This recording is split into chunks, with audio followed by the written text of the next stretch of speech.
Welcome back to another episode of Four Down Territory. My name is Mars. Alongside me, as always, is Sam.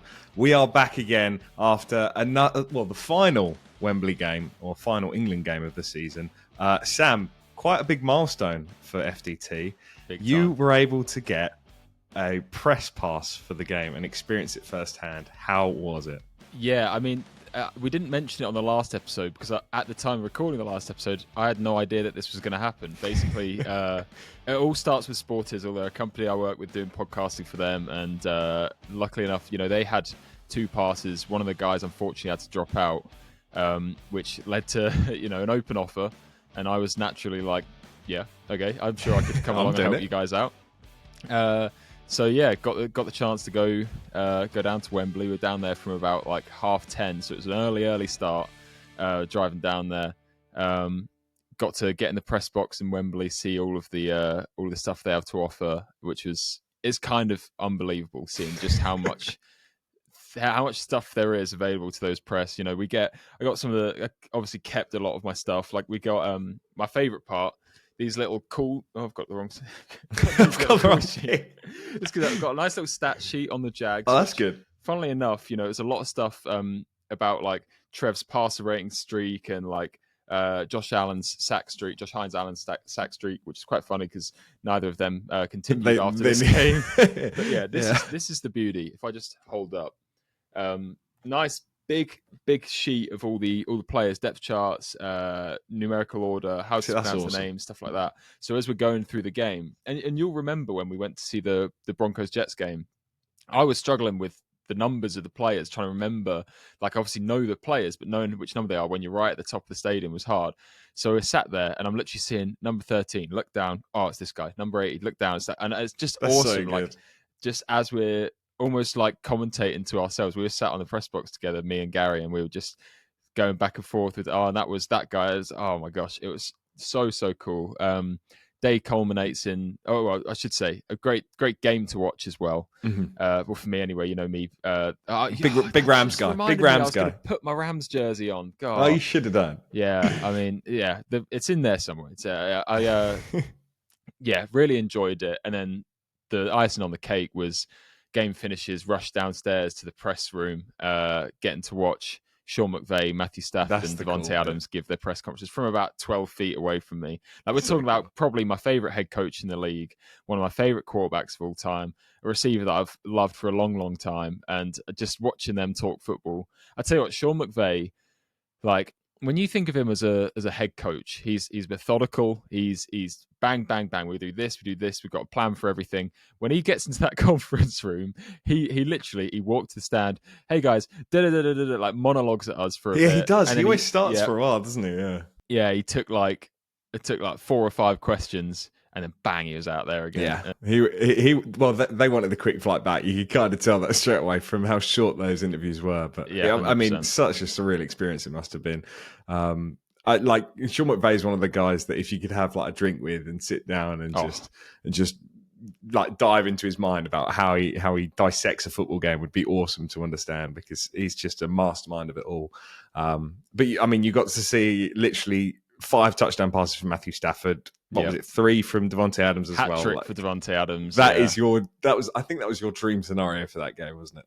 Pretty much. I mean, obviously, like having the competitive game would have been nice, but I can't complain too much watching the Rams go out and just put on such a performance. Like on all 3 phases, they were awesome.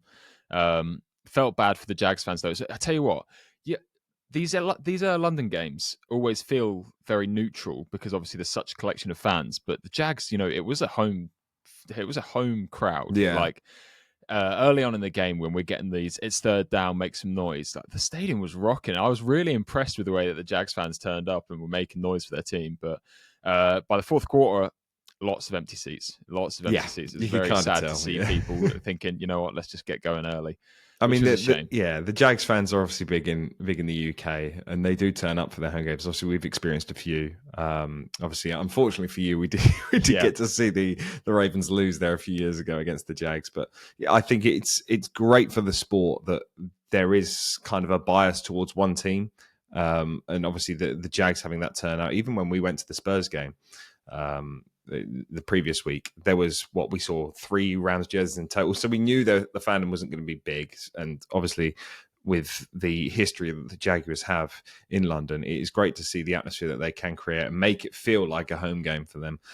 It's just a shame the players didn't turn up to replicate it. So, but hey, hell of an experience. I hope really you got a ton of freebies in regards to food, Sam, as well. Of course, yeah. They kept us. The catering was lovely. They kept us fed. They kept us. Yeah, it was awesome.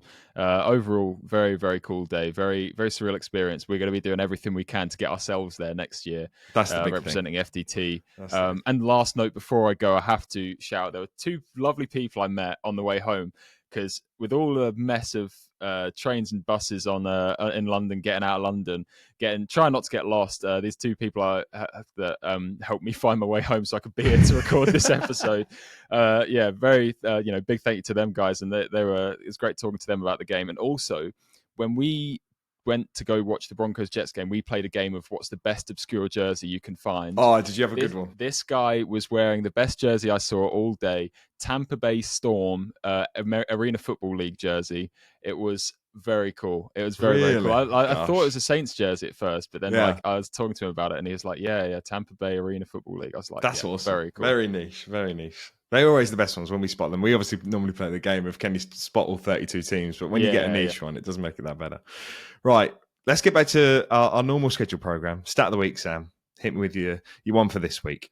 So we talked a bit last week about how this was the Demaryius Thomas Ring of Fame induction game, which was great. Great for Denver, and obviously we love DT on this podcast, and we were really happy to see him get honoured the way he deserved to be.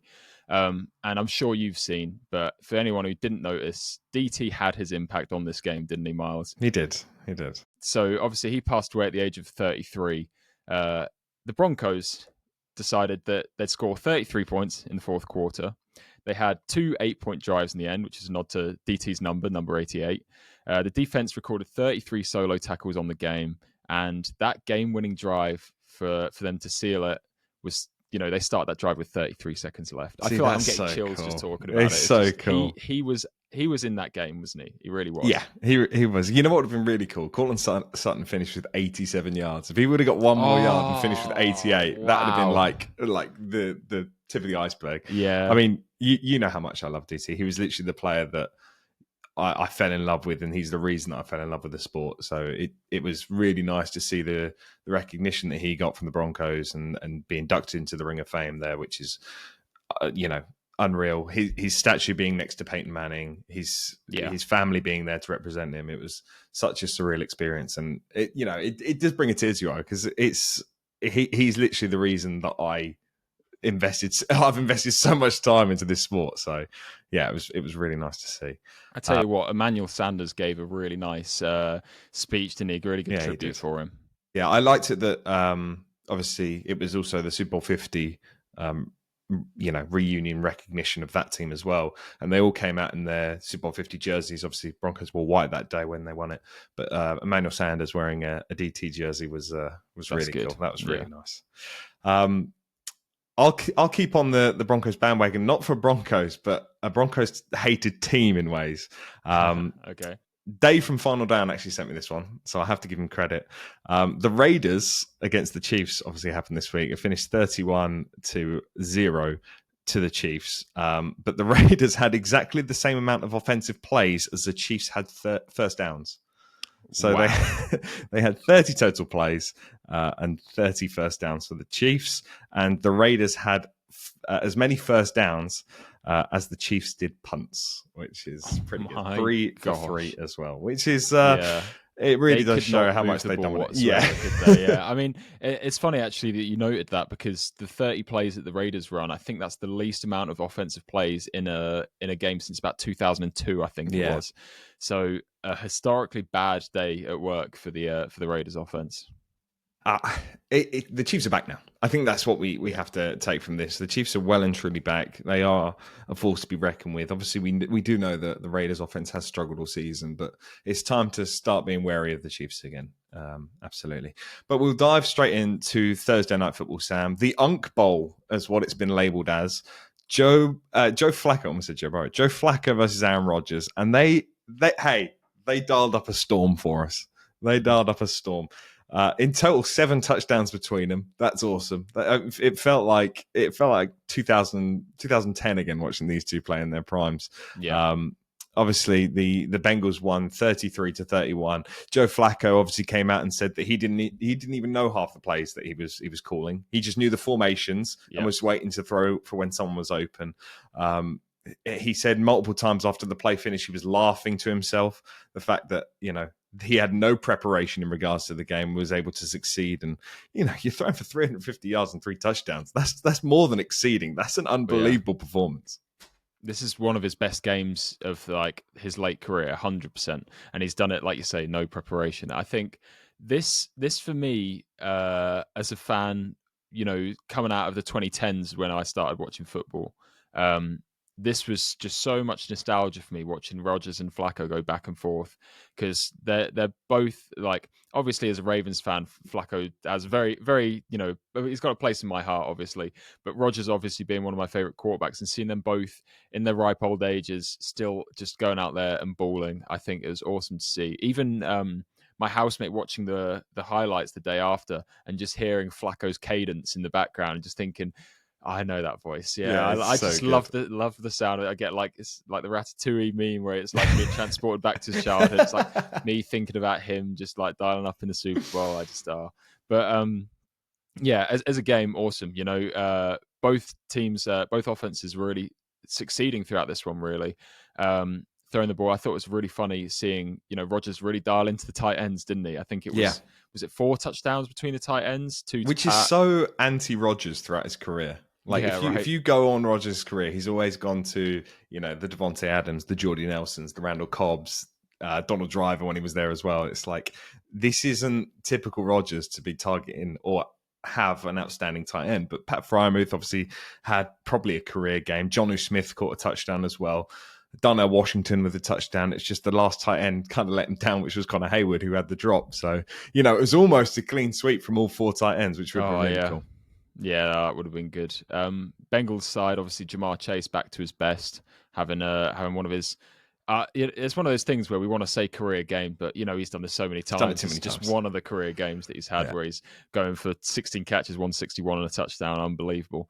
And then obviously T. Higgins stepping up in that second role. And I tell you what, Chase Brown having over 100 yards rushing, that's a nice sign to see. They've needed that run game since week 1. They just haven't had it. It's so nice to see him averaging. I mean, he basically averaged 10 yards a carry, which is unbelievable. But over 100 yards is so important for them. Establishing a run game really helped Joe Flacco. And to be honest, they didn't really rely on the run game at all.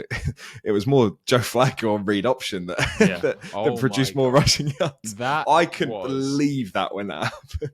That was such a, like, I just couldn't stop smiling. Just seeing it. Just seeing it all over my Instagram. I just couldn't stop smiling. You could see him, like, there's obviously the slow-mo clip going around Twitter when he reads it off his little wristband call sheet. Yeah. And he's like laughing, like, this can't be right. And then obviously runs the play, and it works so well that they all bite for the run, and he's just wide open for a good, 12-yard run? 12 yards. Well, that was the best thing, is it was a 12-yard run, but his rushing stats on the day are 5 carries for 3 yards, which just seems, that makes sense when you think about it. Yeah, that's just Joe Flacco. Just Joe Flacco. But also, Steelers run game also there as well, which again they've had their inconsistencies throughout the season.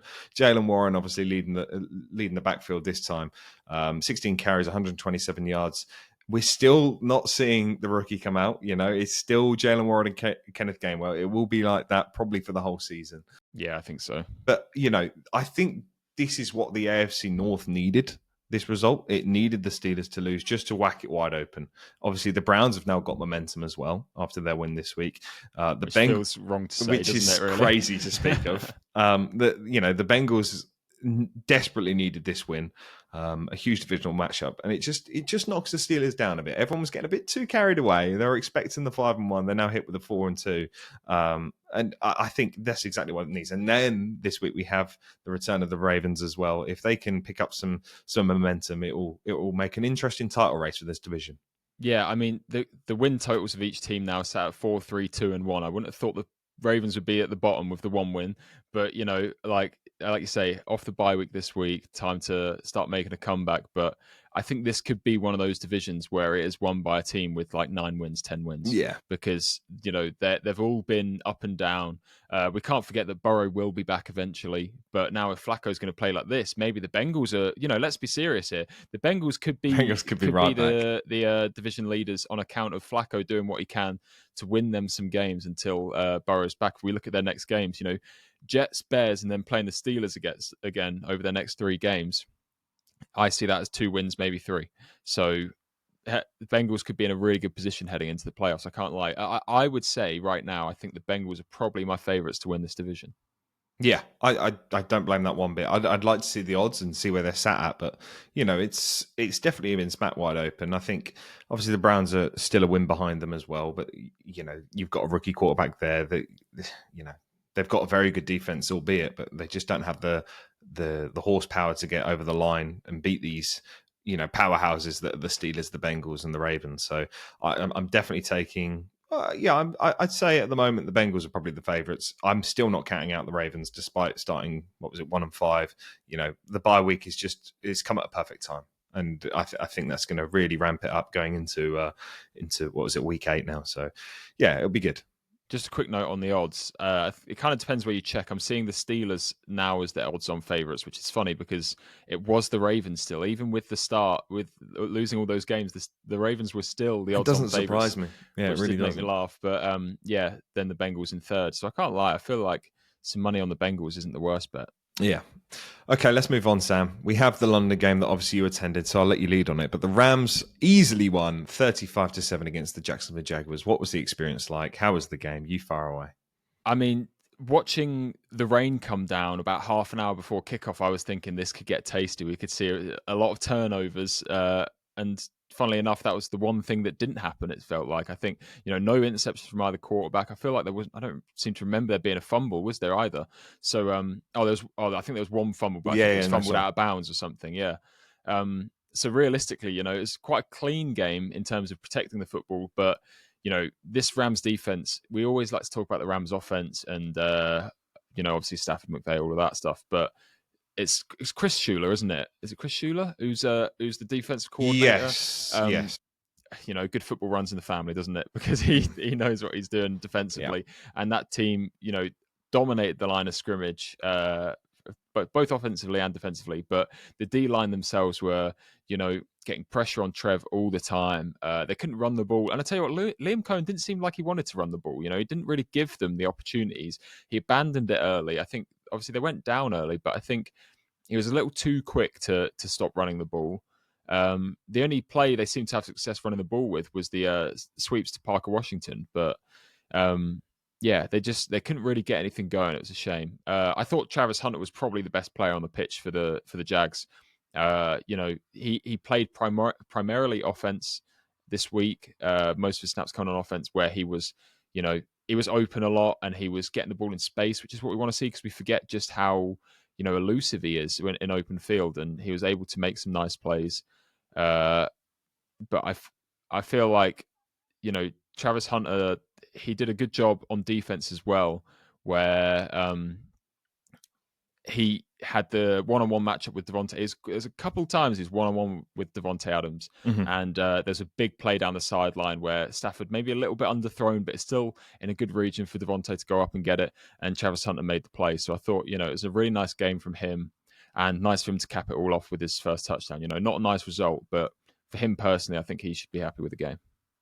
Do you think he'll have the Kyle Pitts effect, where his first season in the NFL, he only catches passes outside of the US, or catches touchdown passes outside of the US? Could be done.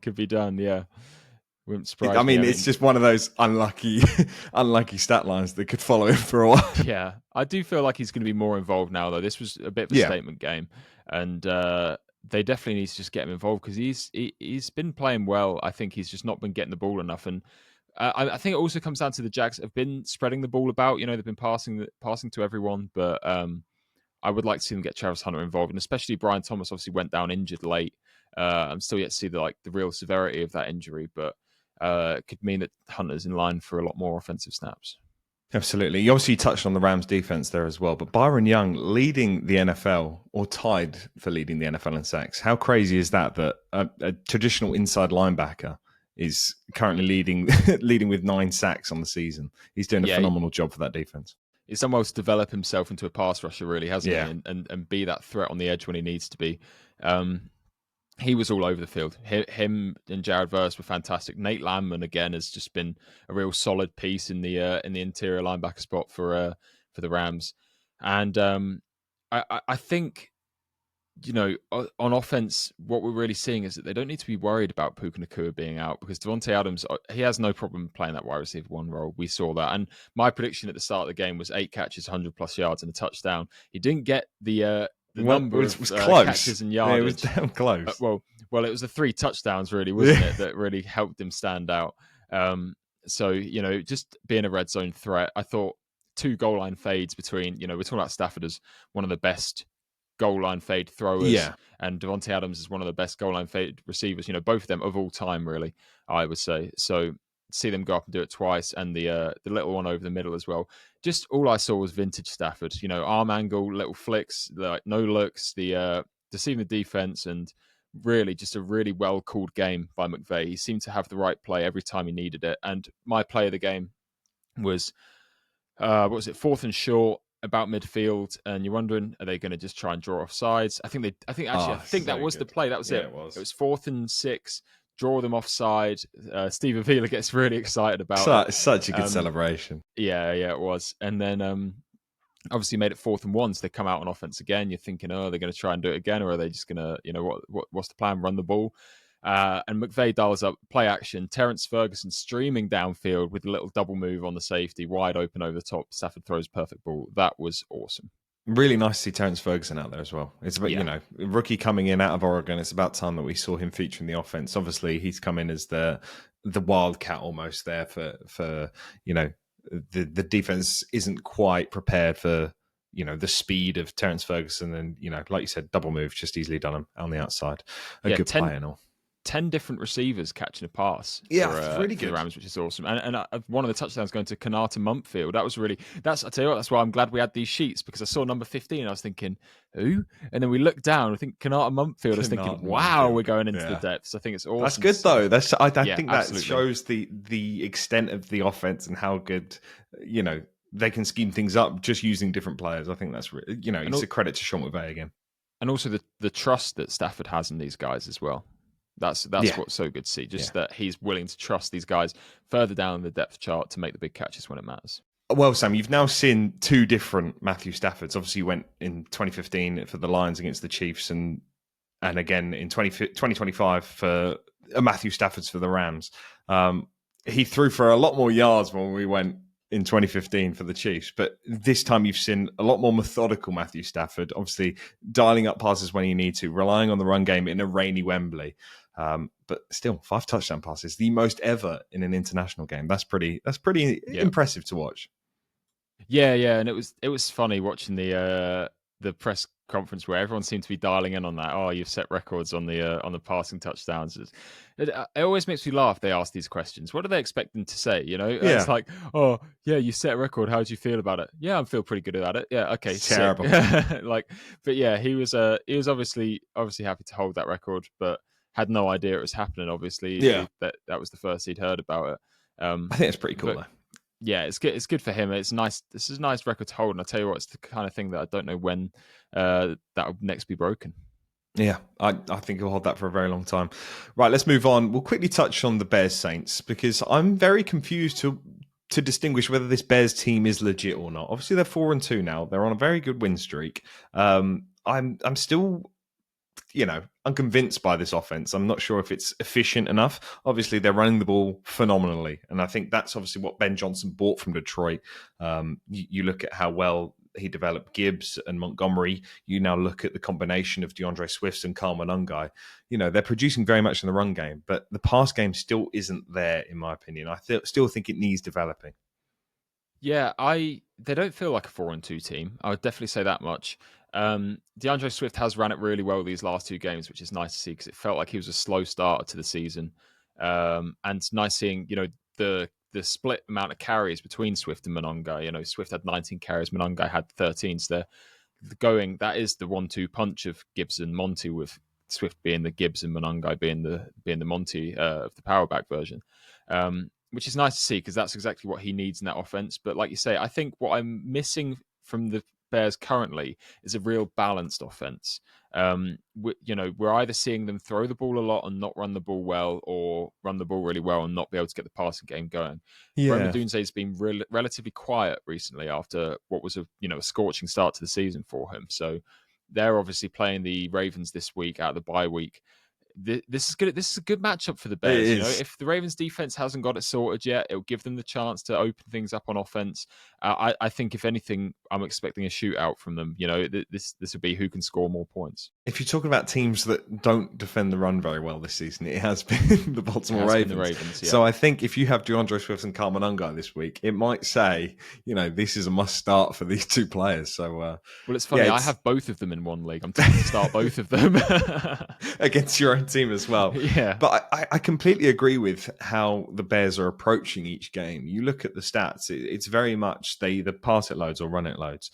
I want to see DJ Moore involved a bit more. We haven't seen the exciting offense that we were almost promised at the start of the season with this Bears team, where DJ Moore was going to come out and be the Amon-Ra St. Brown. It's more been a Rome Odunze's turned into that, and then Luther Burden's been the deep threat. So it feels like DJ Moore's turning into this missing piece at the moment that, let's get him involved more. Can he be working from the inside or in the slot a bit more and turn into that Sam Laporta in ways, what the Detroit Lions used in previous seasons? So, and you can compare that to the tight ends as well. Obviously, Cole Kmet was there. Colston Loveland is who they drafted, who hasn't, lit the stage on fire. But I want to see a bit more from this receiving team. Not just just another note on Cole Kmet as well. He's got 9 catches on the year.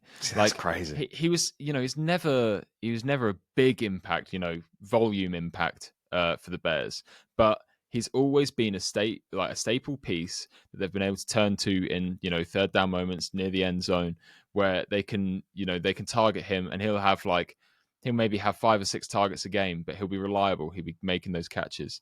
All I'm seeing here is that they're not getting him the ball.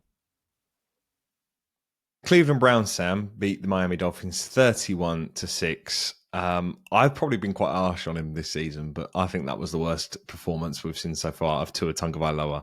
24.1 passer rating, 3.3 QBR, and 3 interceptions.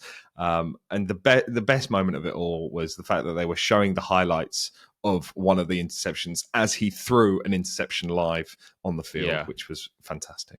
It's not going well for the Dolphins, is it? It's really not ideal.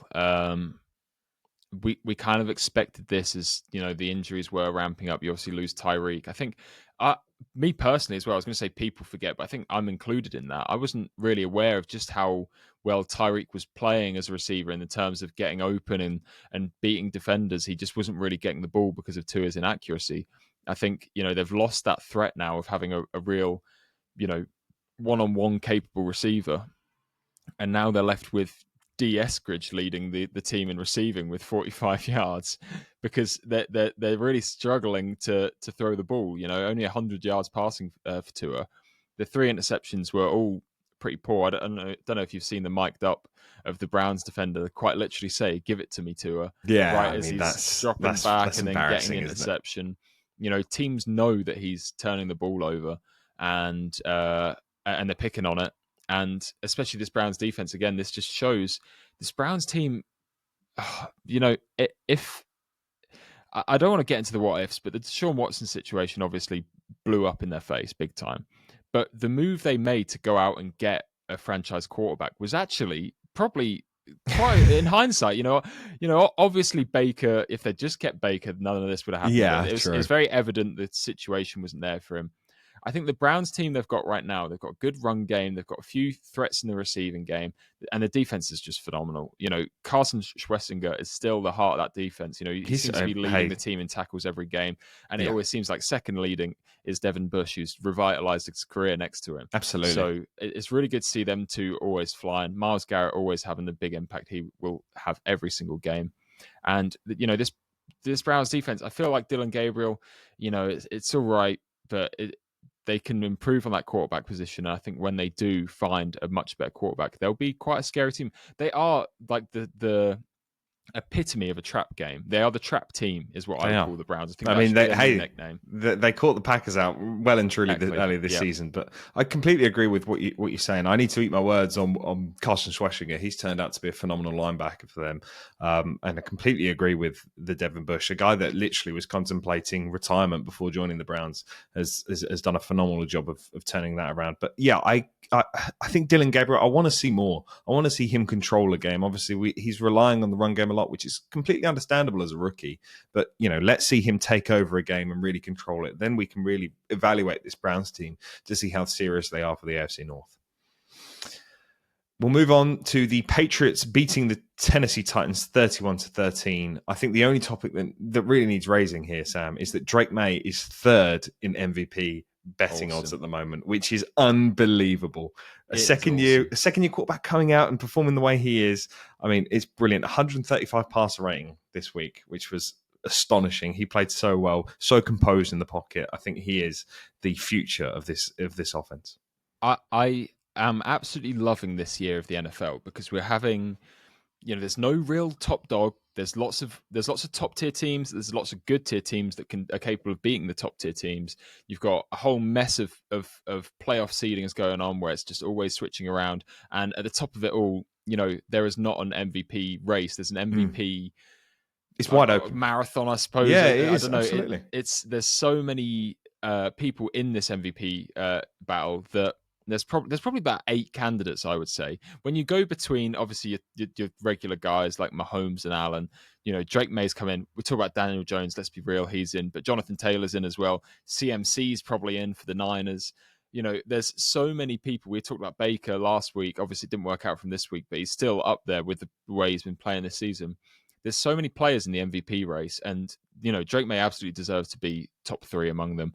I think getting this Patriots team to 5-2. The defense is playing well, but he's the thing with him. The problem we had coming out of college and some of last year was not being willing to take what the defense is giving him, play it safe, just work his way methodically down the field. That's all we're seeing this season. He's being so smart with the ball that he's not turning it over, and then when he needs to rip it, when he's got that chance, he is ripping it downfield for the big touchdowns. I think it's awesome. 21 of 23. Only 2 incompletions on the day.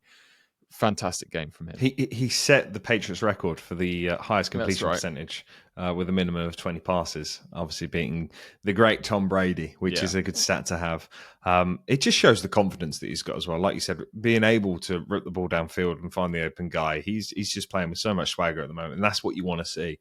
I'm loving watching Drake May at the moment. Chiefs obliterate the Las Vegas Raiders 31-30. We go from the third MVP candidate to currently number 1, Patrick Mahomes. 3 touchdowns, back to his normal self. The Chiefs are flying. Yeah, Mahomes comfortably number 1, I think, as well, because he looks like what we saw at the start of his career, where he had the freedom to go out and just dot the ball all over the field because he had the team around him. I think what we've seen, in the early weeks of this season and last season, where he perhaps didn't have the pass catches, didn't have the run game. I would argue the run game's still not there. But the point being that, when we go back to that 2018 season when he was MVP, what was it, 50 plus touchdown throws or whatever it was, he was just on fire because he had the freedom, he had the protection in the pocket, he was maneuvering around, and he was just finding guys all over the field. He's doing that for fun this season, and I think there's a real. I genuinely think. Power rankings right now, I think they might be back to top 3. The defense is phenomenal. Obviously, the Raiders aren't a very good team this year, and you can obviously say that the stats are a little bit inflated. But man, I'm concerned for where the Chiefs are going. I was really hoping that we might get a change of scenery at the AFC West, at the top of the AFC West, but I think the Chiefs will be back to it and back to a top seed in the playoffs. Well, I think you look at their schedule and look at the games coming up. Obviously, before the bye, they've got Washington and Buffalo. If they can go and win them 2 games, I think they're definitely odds-on favourite to go and win the West. I think they're probably odds-on favourite now, despite not leading the AFC West. Obviously, you look at future games that they may struggle with. Indianapolis is a big one. They're at Denver, could be a struggle. But after that, you could see them cruising, winning the rest of them. So, Chiefs definitely back in the mix now. Yeah, really good 3-game stretch there, really, isn't there? In Buffalo, in Denver, and then hosting Indianapolis. I think going to Buffalo is going to be a fantastic game. Got to make sure we're around to watch that, because that is one of those games that you can't really miss. And yeah, the Broncos, like you say, Broncos defense is great. Can they restrict this offense a little bit? Absolutely. It'll be interesting to see how they perform in all those games. We lead on to a team that's been struggling as recent, but definitely picked up the pace this week. Jalen Hurts performing a lot better as well. The Philadelphia Eagles won 28-22 against the Minnesota Vikings. 3 touchdowns from Hurts, like we mentioned. Great performance from him. Bit of a questionable call for the Minnesota Vikings. They had a touchdown ruled out from TJ Hockenson, which apparently every referee on the pitch said it was a touchdown, but New York said overrule it, which was very interesting to see. Yeah, a bit of controversy there, and that definitely had some impact on the result. Would have opened the game up, would have slapped the game wide open right in the fourth quarter. But hey, a good game overall, a great watch as well for the neutral. Yeah, 100%. And I think, like you say, that not touchdown was opening up the game, or would have opened up the game. But what would have opened up the game more would be the Vikings being a bit more successful in the red zone. They had Absolutely. 6 trips in the red zone, only 1 touchdown and 5 field goals. That was the difference at the end of the day. If they can convert some of those into touchdowns, whether it's Carson Wentz taking a sack or negative plays in the run game, they couldn't progress the ball and find the end zone once they were down there. So that was the big thing in this game, I think. Carson Wentz with a few inaccuracies as well. There was so many times where he had Justin Jefferson, Jordan Addison, that if he just put the ball, in stride, it would have, he had a touchdown, wide open touchdown to Jordan Addison, which he underthrew completely. That's an absolute killer for the team. Justin Jefferson had a few crosses as well, which, if they're in the right spot, he could easily take that for an extra 5, 10, 15 yards. So this is those inaccuracies from Carson Wentz are just what this team was missing. It's now at the stage where, JJ McCarthy's back healthy. He was on the sideline this week, suited up. Are we prepared to put JJ McCarthy back in for this Minnesota Vikings offense now? I think the question has to be asked, and obviously they'll be assessing that while they're practicing in between these games, because it feels, I don't know, it just doesn't feel like there's a real outstanding candidate between the two of them. They really need someone to show out and prove that they should be the starter. I don't think McCarthy really did enough to say that he's that far, levels above Wentz. But as your first round pick from last year, it feels like maybe they need to show some trust in him eventually. I think they've got to. Obviously, we talk about, how Kevin O'Connell is a quarterback whisperer, and he can, not revise. JJ McCarthy doesn't need his career revitalized. He's a rookie. Put him in there and let him get experience. He had all year last season to sit and watch and understand how Sam Darnold operated this offense. Let's see a bit more. Let's see him develop and actually experience this offense firsthand. He's had his time to sit out already this season. I want to see him back in there. It's about time. And Carson Wentz, like we said, too inaccurate. Holding on to the ball too long, taking too many unnecessary sacks. I want to see him lead this offense. The Vikings should be challenging for this division with how their schedule's fallen already. They should have won this game if you think about it. The Eagles have been struggling. Okay, we really saw a career game from Jalen Hurts, which definitely dragged them over the line. But the Vikings were well in with a shot of winning this game. 100%, yeah. I'm not even going to bother talking about the Panthers-Jets, Sam. That was a snooze fest overall. I think the only real talking point might be that Tyrod Taylor came in and threw 2 picks. But I said it last week, but Justin Fields needs to throw an interception. He's got to throw one. It's actually killing their team at this stage. We'll move on, though, to my favourite game of the week by far. Why is that, Miles? The Denver Broncos won 33-32, whilst at one point trailing in the fourth quarter 19-0. 33 points all in one quarter. Pretty impressive. But it wasn't all pretty. It was probably the worst 3 quarters of football I've ever watched with the Denver Broncos, and I've watched a wide receiver play quarterback for one game as well. So, it was a phenomenal game of football, I think is the way to put it. And, you can never turn off a game early. You can't leave a game early. There's always a chance that, you can bring it back. Obviously, this goes back to the Buccaneers-Colts game in, what was it, like 2003 when Peyton brought it back with I think he was down 21. Oh, it was like 20 points with 7 minutes to go and still won the game then in prime time as well. So, but you've got to give credit to the New York Giants with the way they performed. Obviously, Cam Scatterby running the ball very hard. Jackson Dart was able to find the open guys early and often, which was really good for them, carrying the open lead. But then it showed the inexperience of, your rookie running back, your rookie quarterback at the end of the fourth quarter, when to dial up the long ball. Obviously, the interception to Justin Stannard is what really started the comeback for the Denver Broncos. It gave them life. The deep ball at the end, I think it was going to Wan'Dale Robinson. Yeah. Jalen Hyatt, I think. Yes, Jalen Hyatt. I tell you what, there was one. There was a lot. There was one each. In that fourth quarter, there was one to Robinson that he just overhit, and there was one to Jalen Hyatt that, again, just too far out in front for him to catch it and go. I think the one before Bo's final rushing touchdown was to Wan'Dale Robinson, but the Jalen Hyatt one would have sealed the game for them, right? Because they could have run the ball out from there. They had big question marks about the referee. Now, let me bring that up because I don't know how that was pass interference on Riley Moss. For a guy that's swatted the ball down without touching the receiver, and the receiver having your face mask, to then get called on pass interference is quite impressive. But, hey, a great game overall, and we got real treated to that. Really impressive. And Bo Nix, I think, rallied that in that fourth quarter in a way we haven't really seen him do before. Obviously, he's had a few comeback victories, but this was really putting the team on his back, whether it was rushing or throwing the ball. I thought the touchdown, I think it was the final one that sealed it, the rushing touchdown to the left, was some of the best play design we've got this entire season from any team. Getting Garrett Bowles out in space. I think it was Sutton with the crackback block on Brian Burns. I think it was. To allow Bowles to get to the second level, which means, no DB has taken on Garrett Bowles one-on-one.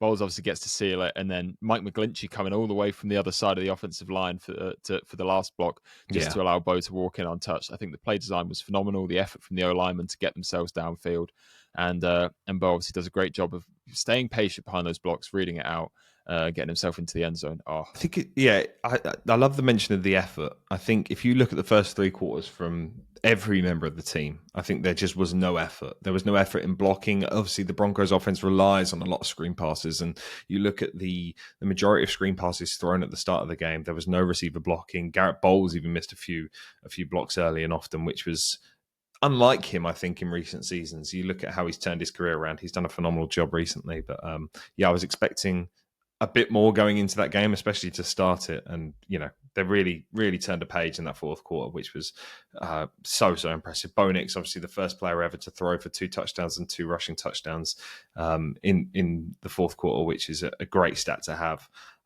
I saw a really funny stat that was something like the Broncos scored the most points ever by a team to have been shut out the first 3 quarters. And it's like, it's kind of funny how a team being shut out suddenly scores loads of points. Yeah, that doesn't really happen often, does it? Yeah. I mean, hey, like that's just, it's a once in a lifetime game. I will never experience something like that. It was so cool to watch, but the play design's always there. It's just the execution. And I think the Broncos need to work on that.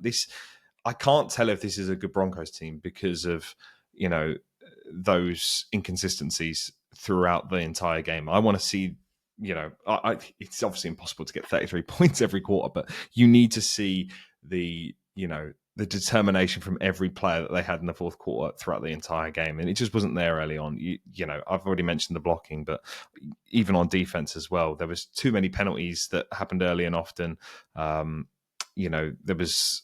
even you look on special teams, we even saw it firsthand against the Jets of the special teams giving up those, the long returns, the start drives, they were killing them as well. So, there's definitely stuff to work on. And if we're really going to take this team seriously, they need to polish those things out.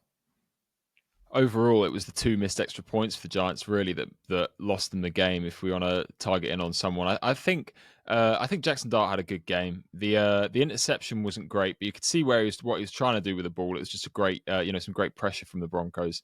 Overall, though, Dart I thought played nicely, had the 4 total touchdowns, and this Giants team is still a good team. This is a 2-5 team, but this is a team that you're not going to get to just push to the side. I think I'm still shocked by them losing to the Saints a couple of weeks ago, because it just feels like they're another team that really needs to work on this execution and consistency, because they've got some tough games coming up. They've got the Eagles and the Niners as their next two games. So if they want to, obviously beating the Eagles, I think this is going to be an interesting one.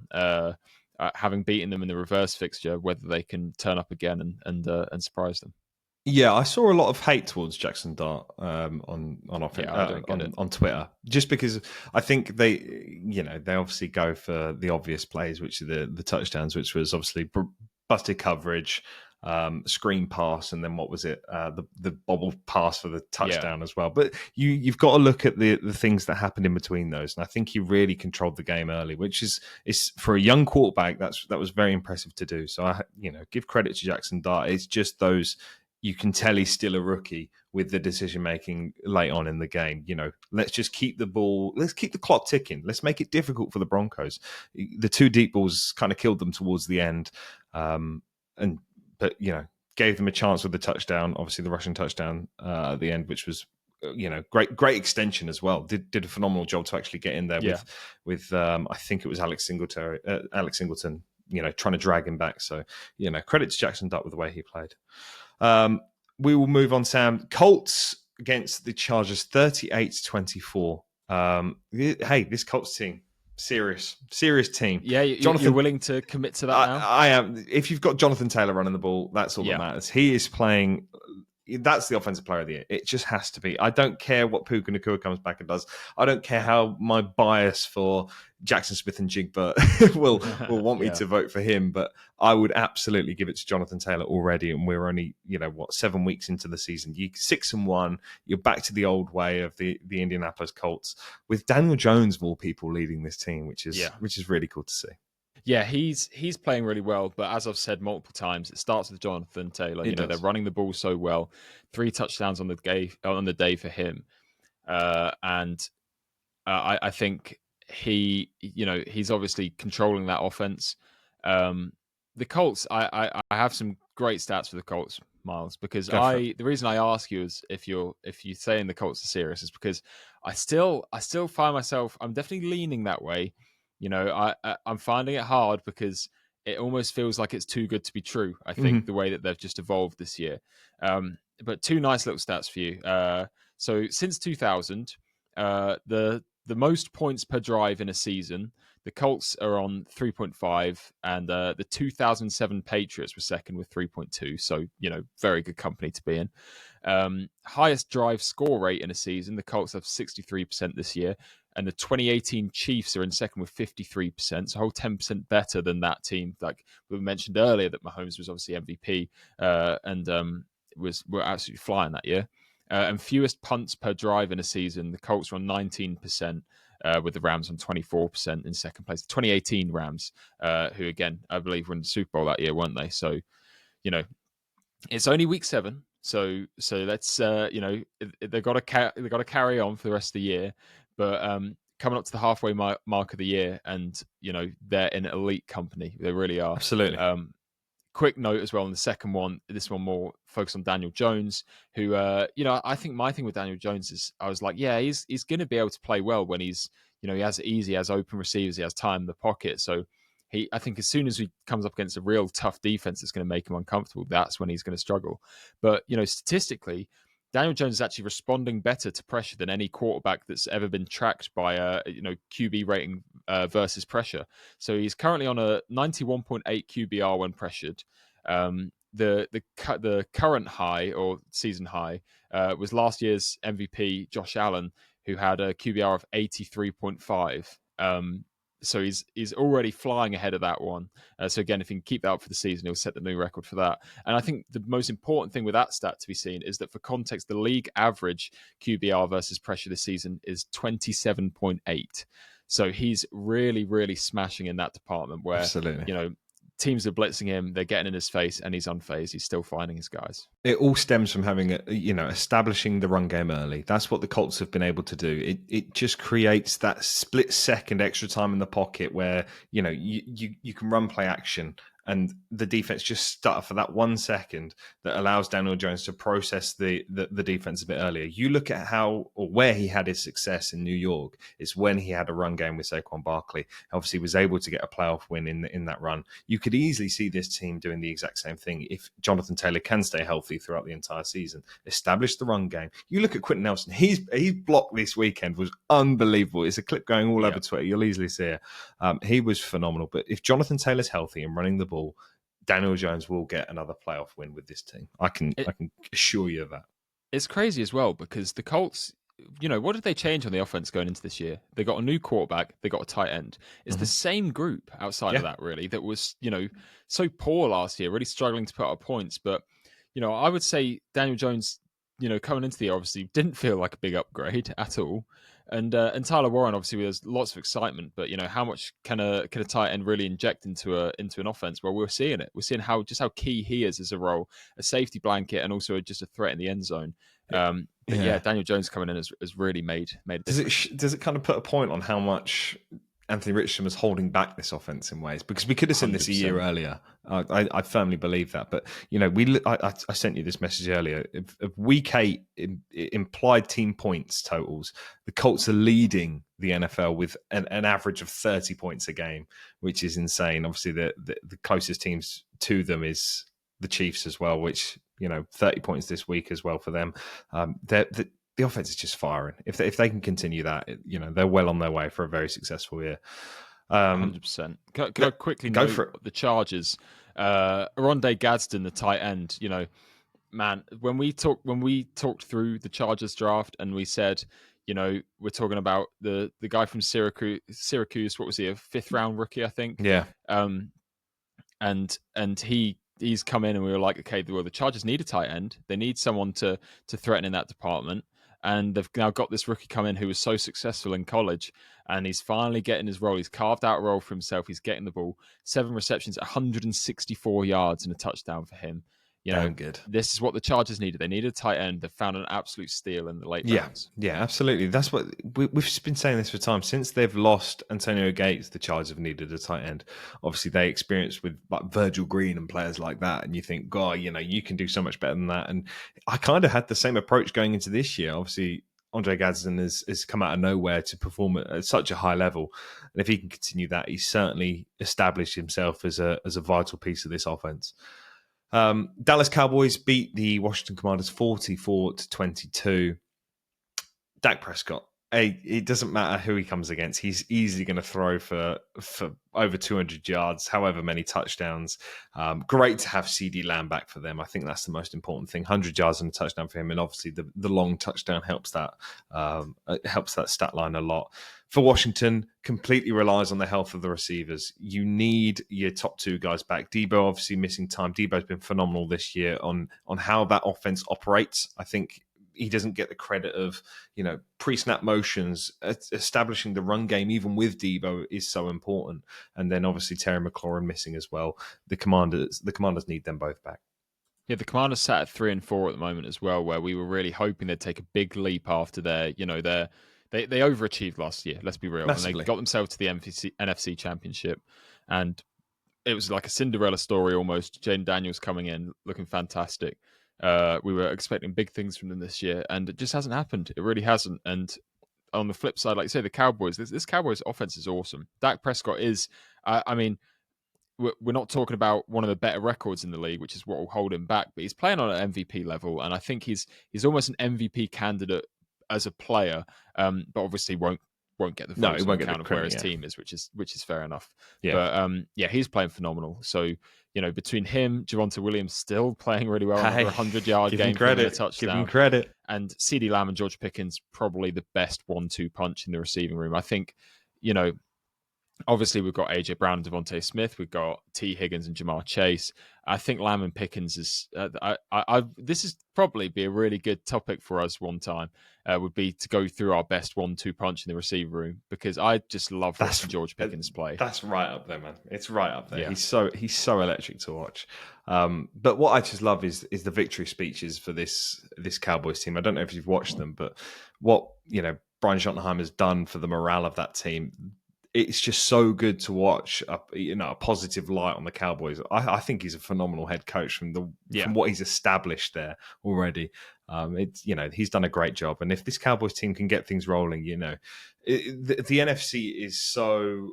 I think there's so many potential wildcard teams, and the Cowboys are just outside of that. But if they can get things rolling, they could well find themselves in contention. At home, 100%. They are just they're a strong force at home. Yeah, they really just need a late season push, isn't it? That's what they need. They need to win some games down the stretch. And you see that, it's not an easy schedule, which is what's going to make it tough. But if they can pull out some big wins and, behind such a strong offense, they could find themselves 6 seed, 7 seed, and then they can try and have a nice run in the playoffs. Absolutely. The Green Bay Packers beat the Arizona Cardinals 27-23. A lot closer game than what most people were expecting. Obviously, Jacoby Brissett still leading this Cardinals team. The Green Bay Packers, Sam, have a great stat line. They are currently leading the NFC as a 1 seed, despite not having the most wins, which is really good. Obviously, 4-1-1. And every other team below them are 5-2 within the playoffs. But the Packers, obviously, with the lowest wins, are in first place. That's weird, really cool stat line, isn't it? So obviously, Packers 4-1-1. Niners are at 2 with 5-2. Eagles at 3 with 5-2. Bucks at 4-5-2. Detroit 5-2. Seattle 5-2, and Rams 5-2. That's really good. Yeah. Wait, so is that a full playoff picture of 5-2 teams basically? Then? Apart How many do you count there? So all of those teams are in the playoffs. So 6 teams at 5-2. Yeah, I was going to say, and then the leading team being the Green Bay Packers at 4-1-1. That is insane. That's cool. You can have your 2 to 7 seed only currently with 2 losses on the season. It's brilliant. When so we cool. get to playoff time, we could be talking about a full NFC of like 12 win teams. Like it could happen. It's unbelievable. It's so good to this is the stat line, right? So obviously we've got all those 5-2 teams, but the 3 teams that are on 4 wins are the Green Bay Packers, and you think I'm going to say some big names here. The Chicago Bears and the Carolina Panthers are also on 4 wins. Yeah. This season's on. Yeah. It's had a great turn. It really has. It's been unbelievable. And the thing is with the Panthers as well, I think there's 3 teams in the league that are undefeated at home at the moment in their division, and that's the Packers, the Colts, and the Panthers. So good. Which is just it's crazy. Seeing some of the win totals we've got going on this year is awesome, and I think it's been a really good year for surprises. Absolutely. 49ers beat the Falcons 20-10. We are still seeing a Mac Jones-led San Francisco 49ers team. How much longer are we going to see Mac Jones at the helm, Sam? I feel like this is the week that Purdy's back healthy. So then you ask the question of if this is the week that he plays. I've said multiple times in this pod that they just need to play it safe with Purdy, because if Mac Jones is still playing well, there's no point rushing him back. But I do feel like Purdy's still the better quarterback. I'm a big Purdy believer, but Mac Jones is, he's playing really well. So they've got to keep an eye on who's the best option for them, especially as they're looking like a playoff team this year. One of my favorite things about this whole situation is how people are making the point that, Kyle Shanahan really is getting to live out his what if situation of if he drafted Mac Jones. Because obviously that was most of the rumblings, right? When back then it was. I think he wanted Mac Jones number 3. Yeah.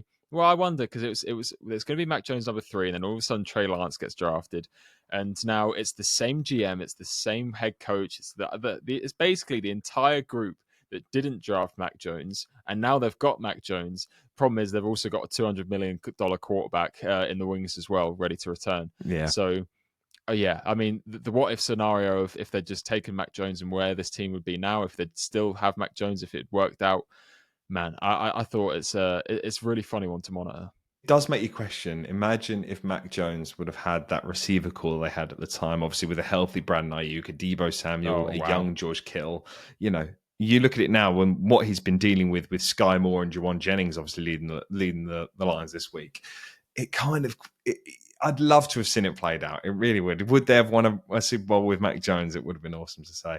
But I think, obviously, the one key piece in the offense that was there at the start is Christian McCaffrey. And look what he's doing this week. I mean, 130 yards on the ground, almost 100 yards receiving as well.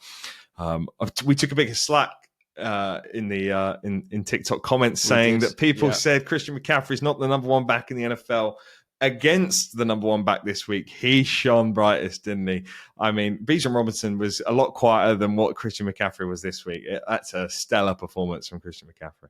CMC on pace for an 1,000 season yet again as well. That's good. The best part. If he can do that a second time, CMC is going to be one of those guys that his career will end, and he might not have a Super Bowl ring against his name, but when it comes to Hall of Fame questions, he's definitely up there because he's just been so electric as probably one of the best receiving backs of all time.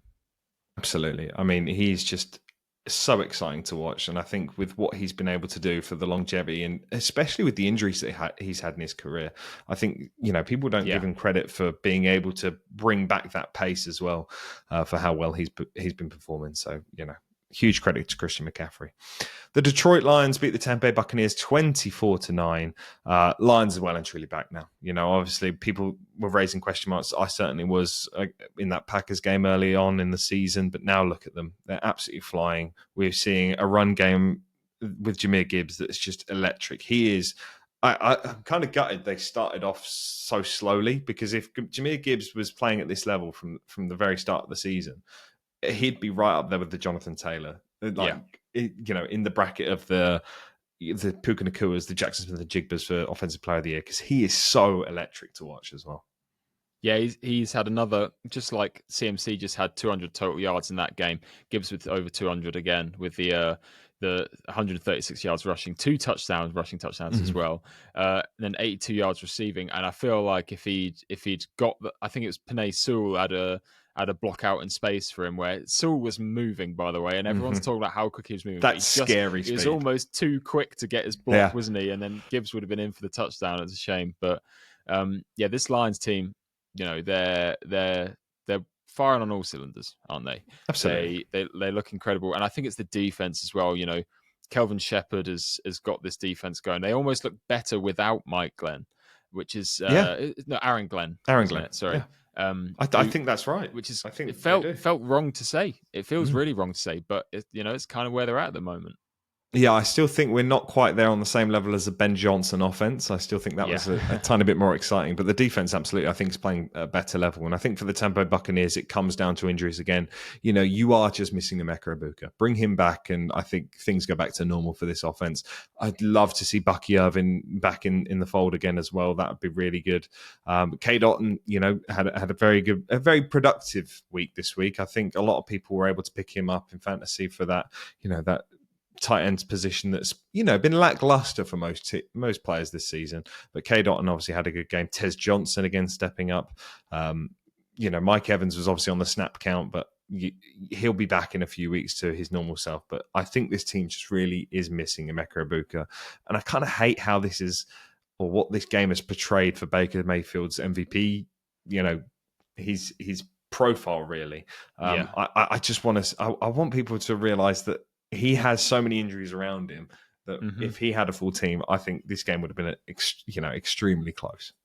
Yeah, and just devastated for Mike Evans as well, because his season's done now, I think, isn't he? Yeah. So no 1,000-yard season for him. Yeah, it's not going to happen. The streak is over, and it's sad because I really wanted him to break that record rather than just match. Because he tied it. Yeah, he tied Jerry Rice, which would have been really cool. What a guy. He's had a fantastic career. I hope that he can just bounce back from the injury and keep going. Maybe, if he can come back next year with 1,000 yards and just prove that he is still that guy, that would be awesome. Yeah, I meant to say Chris Godwin earlier, I think as well. Him coming back would have been really good. But yeah, again, this Bucks team's just got so many injuries. Yeah, nice to see Tez Johnson get a role though. Hey, really nice to see Tez still have his role. Credit, yeah, good. Hey, great touchdown on the screen pass. I think that's what he needs to be involved in. He's so elusive that you can get him involved in that screen game. I think it'd be really good. Seattle Seahawks finish out this week 7 review 27-19 against the Houston Texans. I think they made this game way more difficult than they needed to. 100%. This Texans team isn't as good as people are ramping it up to be. Obviously, the defense is carrying this team. The offense struggling massively. They do not have a run game. They really need to. They need Joe Mixon back. I know this is crazy to say, but they're missing that exciting, explosive running back. Nick Chubb is not that anymore. I hate to say it. Nick Chubb has had his time in the NFL, and I need something more from the offensive line to open up, the future of Woody Marks' career. That's what we need to see. Yeah. Because I think in ways you kind of just have to give Woody Marks, the keys to this offense and let him be the featured back until Joe Mixon returns. So. Well, it's funny because Woody Marks got his 10 carries, he got 15 yards from it, but his longest rush of the day was 11. So realistically, his other 9 carries, he wasn't even getting half a yard per carry. So it was really. You look at how good this Seahawks defense is at stopping the run. It is really good, but again, you expect more than, what was it, like 50 yards in total, or what was it, like 30 yards from just the running backs. I need something more from this Texans running back room just to help CJ Stroud out. CJ Stroud cannot carry an entire offense. They need a run game. Tell you what, I'm a big fan of JSN bringing back the goalpost dunk. The dunk is back. That was. I hate to. I feel like I've been on a nostalgia trip all episode. But when I first got into the NFL, Jimmy Graham was that guy. He was one of the first guys I watched. Watching him dunk the ball over the goalpost was awesome. And just seeing, like, obviously they rule it out. They say it's going to be a personal foul because I think it was Jimmy. Was it Jimmy Graham or was it? It was Jimmy Graham. Jimmy Graham was the guy. The goalpost that time because he hung on it, and they had to pause the game while they had to readjust it. But seeing JSN catch the touchdown and then in stride, it felt like NBA was back last night. It felt very fast break, catch, in stride, jump, dunk. Oh my gosh, yeah! I think that was obviously what he was going for. I love to see it. I do just love the ref's reaction. It took him a second to clock what he actually did. And it was like, right, I've just got to quickly throw the flag out. And just stare him down as he goes past. Why did you do it? You know you can't do that. Yeah, because they've got to reset, like you said, reset the goalposts. It takes time out of the game. But I loved it. I think for a guy that's feeling himself, he fully deserves to be able to dunk the football 100%. Like that. So. Yes. Right, let's go on to Week 8 predictions, Sam. It's nice to see Thursday Night Football not being a divisional matchup. We start off with Vikings-Chargers for Thursday Night Football, Sam. Who are you taking here?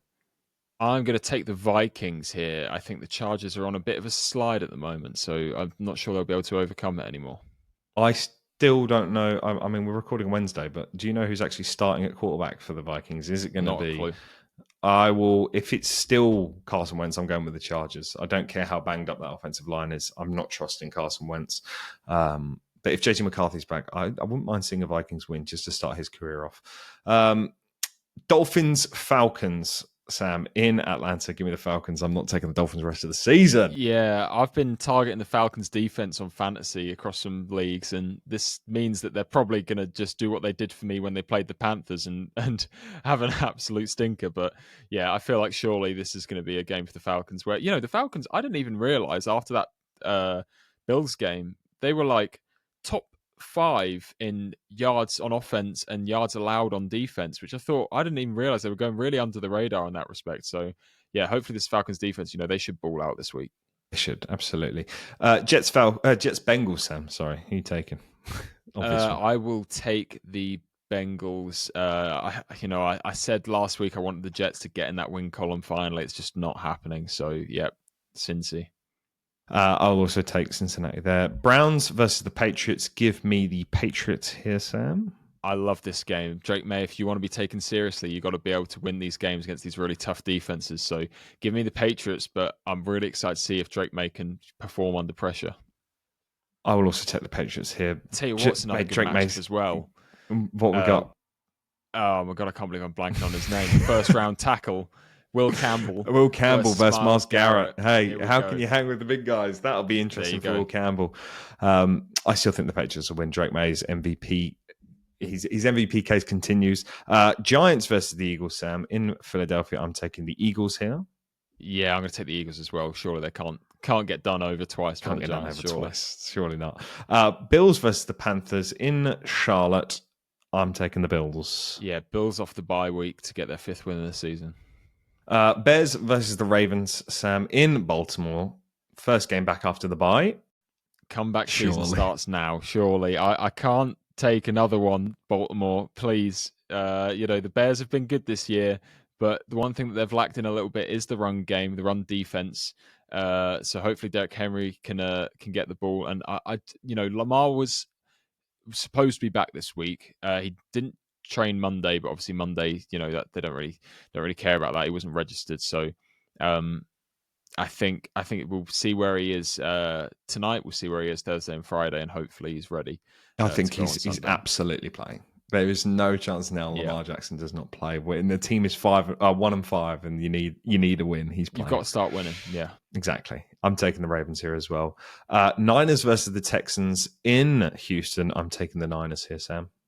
Yeah, it's got to be the Niners. I'm noticing as well that the Niners, obviously CMC leading the team rushing. He's leading the team receiving as well. That's how well he's playing this year. Good. So, he'll be one to watch whether the linebackers can keep up with him for the Texans. The Texans is decent defense, but yeah, I think I'll give it to the Niners on this one.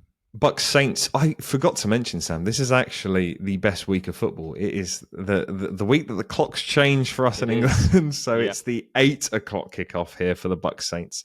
Who are you taking, Sam? I will go with the Buccaneers going into New Orleans, which could be interesting. But surely the Bucs, need to get back on track this week. Yeah, Bucs are winning here. Cowboys versus the Broncos, Sam. Who are you taking? I love this matchup because I you know what, I'm going to say Dallas come into Denver and take the win. I think this offense is good, and I'm worried, like we said, about the consistency of Denver, whether they can keep it going. So give me Dallas to almost an upset win, really. Yeah, I almost feel like 4 fourth quarter game winning drives is just like you've left it late too many times now. I need to see a convincing win for the Broncos, but it's throwback uni week, and I think for that reason you have to take the Broncos to win. So I'm taking the Broncos there. Titans Colts, give me the Colts here, Sam. Yeah, absolutely, no debate there. Packers Steelers, again, midnight kickoff. We might be able to catch a bit of this game. Yeah. Oh, it's a really close matchup in Pittsburgh as well. I'm actually going to take the Steelers here to win this one. I hate that you've done that because I was going to do that. Yeah, I feel like Aaron Rodgers might want to play up to it and against his old team. It's against his old team. But if you're going Steelers, I'll go Packers because the Packers need a big win and need a win against a good team to really get them on track for the rest of the season. So I'll go with Green Bay. And finally, for Monday Night Football, Commanders versus the Chiefs in Kansas City. Give me the Kansas City Chiefs. Yeah, KC to walk it. Absolutely. And then, Sam, give me your random touchdown scorer of the week, please. I'm going to go with Isaiah Davis of the New York Jets because the Bengals have a weak run defense, and I think all he needs is one opportunity. With that being said, though, I'm sure he probably won't get it because I think Breece Hall will have the workload this week. Saying that, if you look at snap counts, it is currently 50. It was 50-50 last week. Is that right? Yes. Okay, so it's a good pick. For me. It's a very good pick. We could see a touchdown finally for Sam. I am also going to go with a backup running back because I don't think Bucky Evans back yet. I'm going to go Sean Tucker to get a touchdown after his stellar performance last season against the Saints. He's going to return again in New Orleans and get another touchdown. Very which nice. Really very, good. very nice. That wraps up this week's episode of 4 Down Territory. Make sure you're following us on all of our socials, FDT_podcast, and we'll see you all in the next one.